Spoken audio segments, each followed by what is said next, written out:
ba? Okay. Ito na sila. You ready? You ready? Oh my god, I can see some things already. Hey. Oh my god, I'm gonna cry.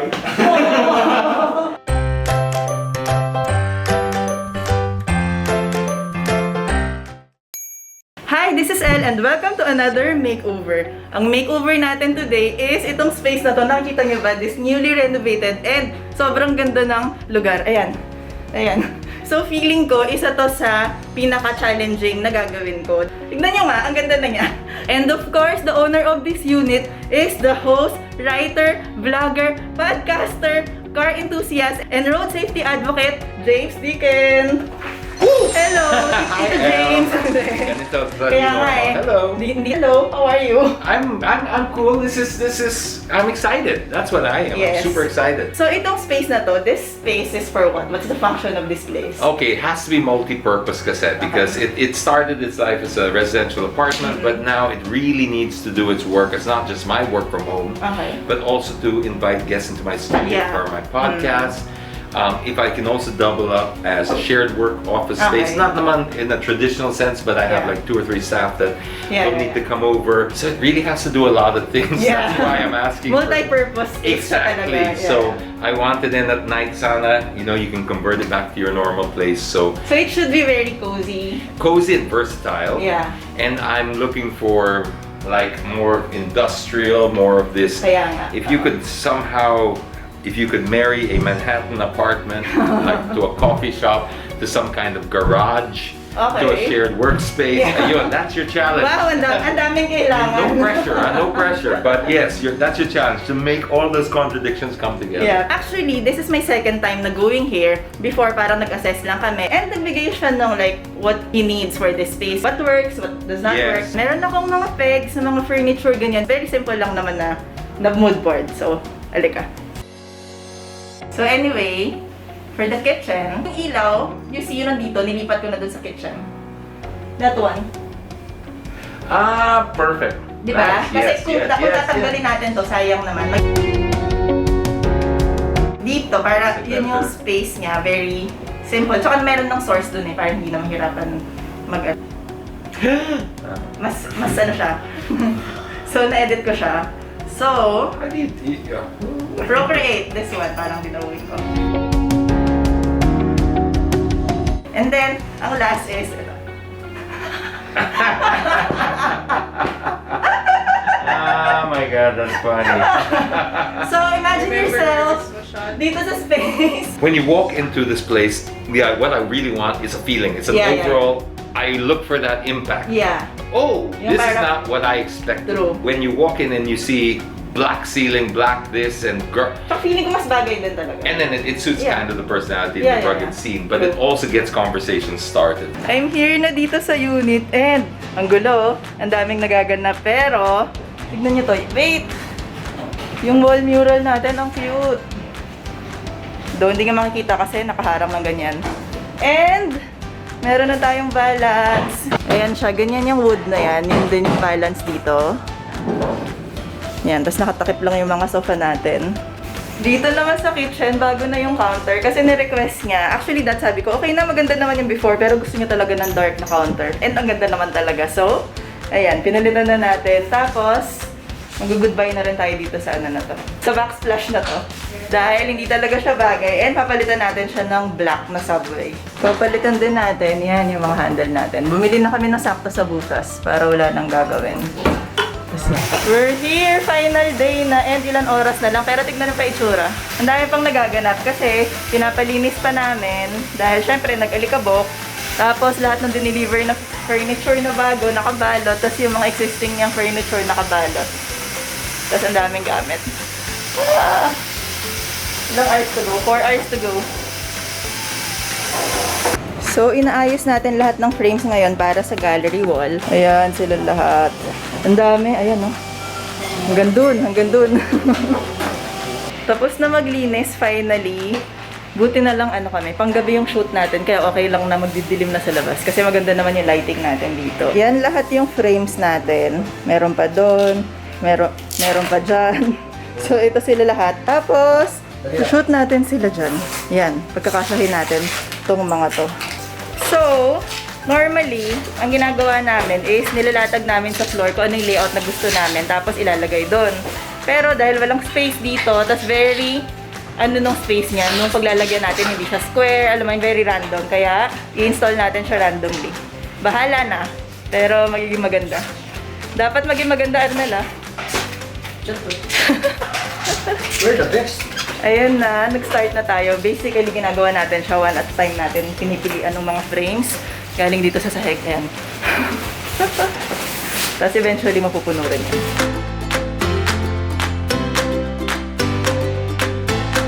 Finally, after ng lahat ng kaguluhan kanina, tapos na, ayos na at malinis na tong unit niya. Di ba before, sobrang ganda na niya kasi renovated na siya talaga. Pero ngayon, finish natin siya dahil may pinalitan tayong konting furniture, konting decor. And ito, papakita ko na sa inyo. Halika.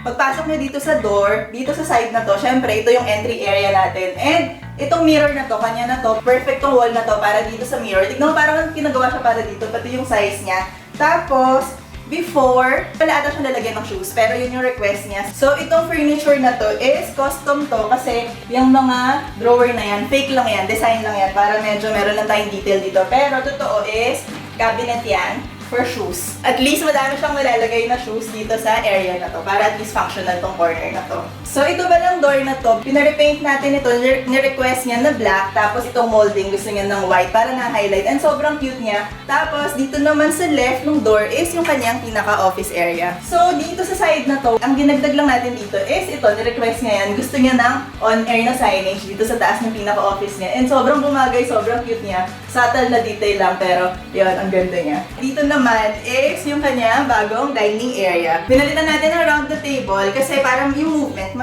mas may flow lang siya mag-ikot dito, papunta sa office, papunta sa living dito. And yung chair din, pinalitan natin ito parang vintage industrial na style para mas bumagay siya dun sa theme ng space. And actually, medyo bumagay ito dun sa color ng existing niya sofa, makikita niyo later. Tapos dito naman is yung kanyang kitchen area.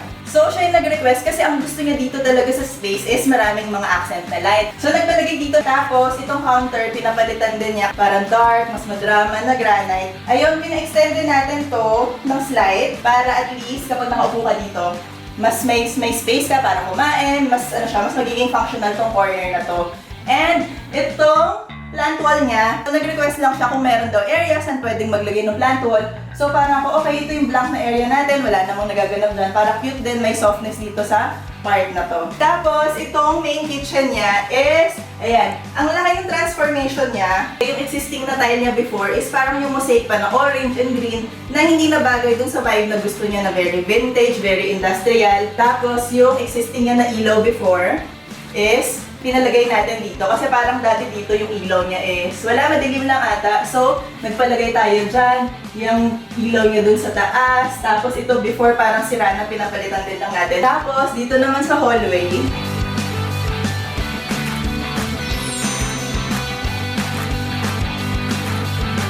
so itong mirror na to, existing na nga na mirror yan, pero white siya. Tapos, pinamount niya dito, tapos pinablock natin. And, syempre, gusto niya yung mga ilaw, ganyan. Na-request niya na lagyan ng LED light sa likod, which is sobrang ganda. Kasi, yung likod yung dulo ng hallway ngayon, parang ang bright na, instead na before dito, ang dilim lang. Tapos, ayan, sobrang ma-highlight tong corner na to. And, syempre, ang pinaka-highlight itong hallway na to is itong gallery wall nila. So, tinanong niya ako, ano ba ang pwedeng gawin dito sa hallway? Kasi parang walang laman, di ba? Parang very plain. Eh ngayon, walang laman. Nilagyan natin ng madaming laman. So, itong mga photos na to is picture niya lahat. As in, siya yung nag-picture nito. So, ano yung mga photos na yung may memories talaga, mga special. Kaya, yun lahat yung nilagay natin dito sa gallery wall niya. And dito naman sa living area, alaga.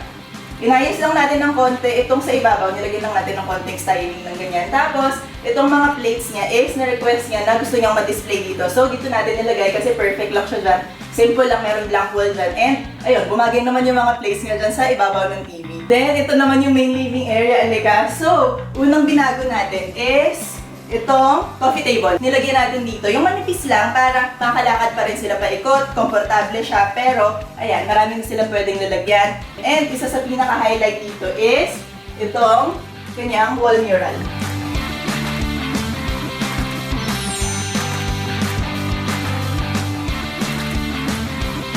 before, nung unang nag-usap kami, gusto niya talaga itong wall na to is ma-highlight ng konti. So, ang suggest ko is itong wall mural na to kasi nandun pa rin yung texture, nandyan yung color natin, gray, may black, tapos wala, ang cute lang niya. So, hindi siya shocking, bumagay lang siya pero nagkaroon ng texture and interest nga itong wall na to.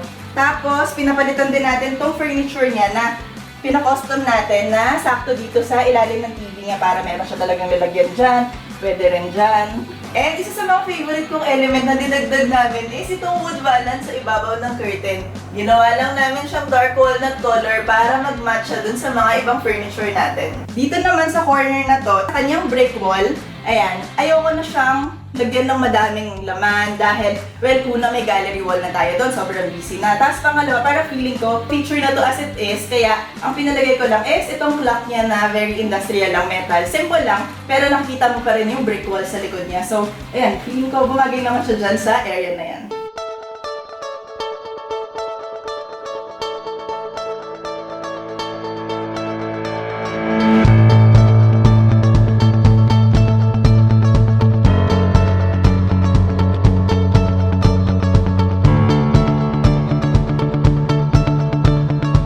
So yan yung makeover natin dito. So very simple lang yung pinalitan natin kasi nga 'di ba renovated na siya. So more on decor, furniture, konting elements para magkaroon lang talaga ng mas finish na look tong unit niya. And feeling ko cute naman siya. Naliwa ko. Ito naman yung look talaga na envision ko sa kanya. Yung ginawa kong mood board nandito na. Ito na. Ito na siya. So tatawagin na natin sila, i-reveal na natin tong unit. Excited na ako. Sana magustuhan nila tong space na to. Pero bago natin sila tawagin, please do subscribe to my channel kung di pa kayo nakasubscribe. And you may also follow me on Instagram. So, halika, tawagin na natin sila.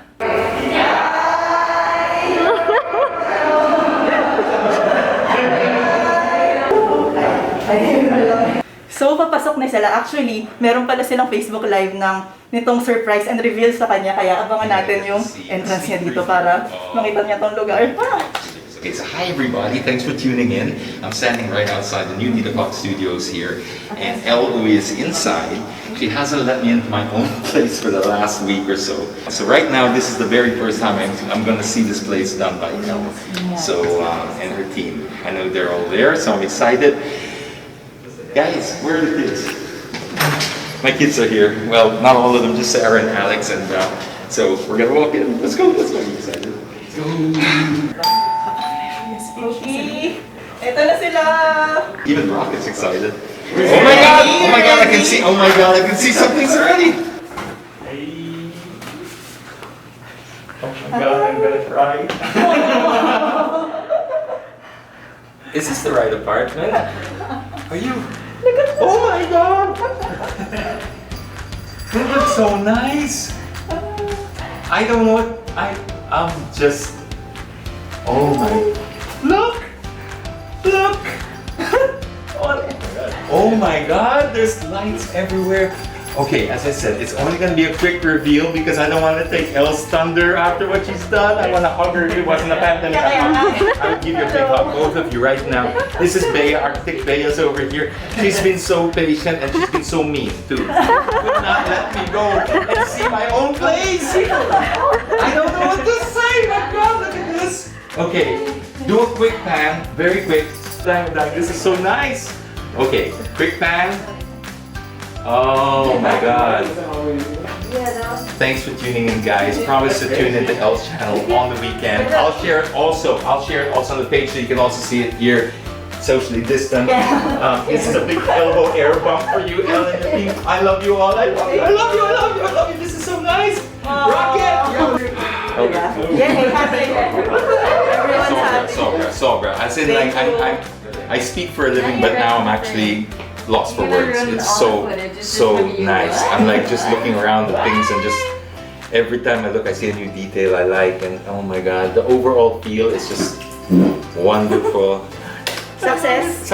Sobrang success. Thank you. Sobrang Thank you so success. Thank you, Elle. much. I'm Like I said, happy. you're lucky it's a pandemic, so I would be giving you a bear hug right now. Thank you. Thank you, Sobras. Thank you. I'm so Thank you so happy. much. Rocket, you happy? Woo! Yes.